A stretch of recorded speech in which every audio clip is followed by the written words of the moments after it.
मालवीय नगर का ये कोर्ट इलाका है जहां हम इस वक्त मौजूद हैं।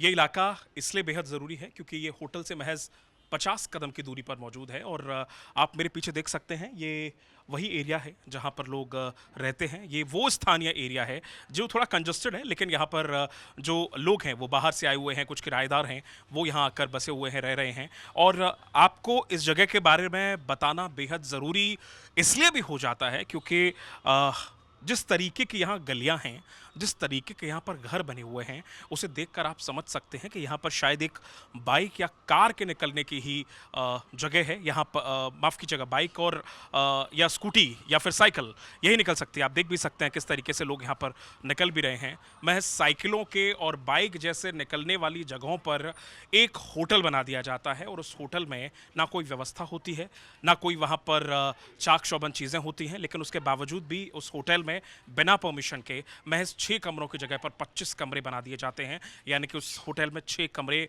बनाए जाने की इजाज़त थी, वहाँ पर 25 कमरे बना दिए गए, जिसके बाद इतना बड़ा हादसा होता है। और उस हादसे का जिम्मेदार कौन है, ये सवाल हर कोई पूछ रहा है। प्रशासन पर सवाल उठ रहे हैं और ऐसी घनी बस्ती में, ऐसी घनी कॉलोनी में आखिरकार ऐसे होटल को बनाने की इजाज़त क्यों दी गई, आखिरकार क्यों अब तक कार्रवाई नहीं की गई। ये सालों से होटल चल रहा है, ये गेस्ट हाउस इतने सालों से चल रहा है, तो आखिरकार उस पर सवाल या निशान क्यों खड़े नहीं किए गए और क्यों इस तरीके से उसे रोका नहीं गया, क्यों एनओसी मुहैया नहीं कराई गई। क्योंकि जानकारी ये निकल कर आई है कि फायर एनओसी होटल के पास मौजूद नहीं थी और इसीलिए ऐसी जगहों पर, ऐसी घनी बस्ती वाले इलाकों में ऐसे हादसे होते हैं। और कहीं ना कहीं इसका जिम्मेदार वो प्रशासन है, वो होटल मालिक हैं जो महज चंद रुपयों के लिए मासूमों की ज़िंदगी के साथ खेलते हैं। और ये मैं आपको बार बार बता भी इसलिए रहा हूँ क्योंकि जिस तरीके की ये गलियाँ हैं, आप अगर देखेंगे, आप मेरे साथ चलने की कोशिश करेंगे तो आप ये देख पाएंगे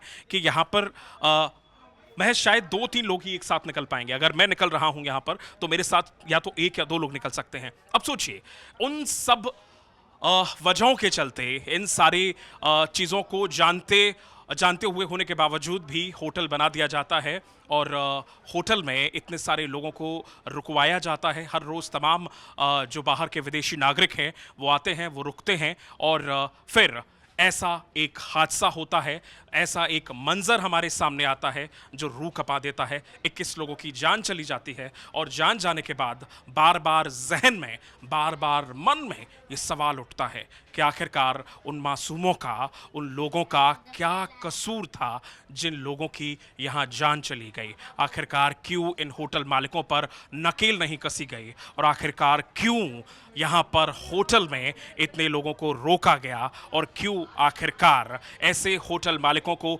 आज़ादी दी गई और खुली छूट दी गई कि वो महज 6 कमरों के होटल में 25 कमरे बनाते हैं और बिना लाइसेंस के धड़ल्ले से वहाँ पर बाहर के लोगों को रुकवाते हैं और फिर ऐसे हादसे हमारे सामने आते हैं। वीडियो जर्नलिस्ट दुष्यंत कुमार के साथ अंकित सिंह तोमर, दैनिक जागरण, दिल्ली।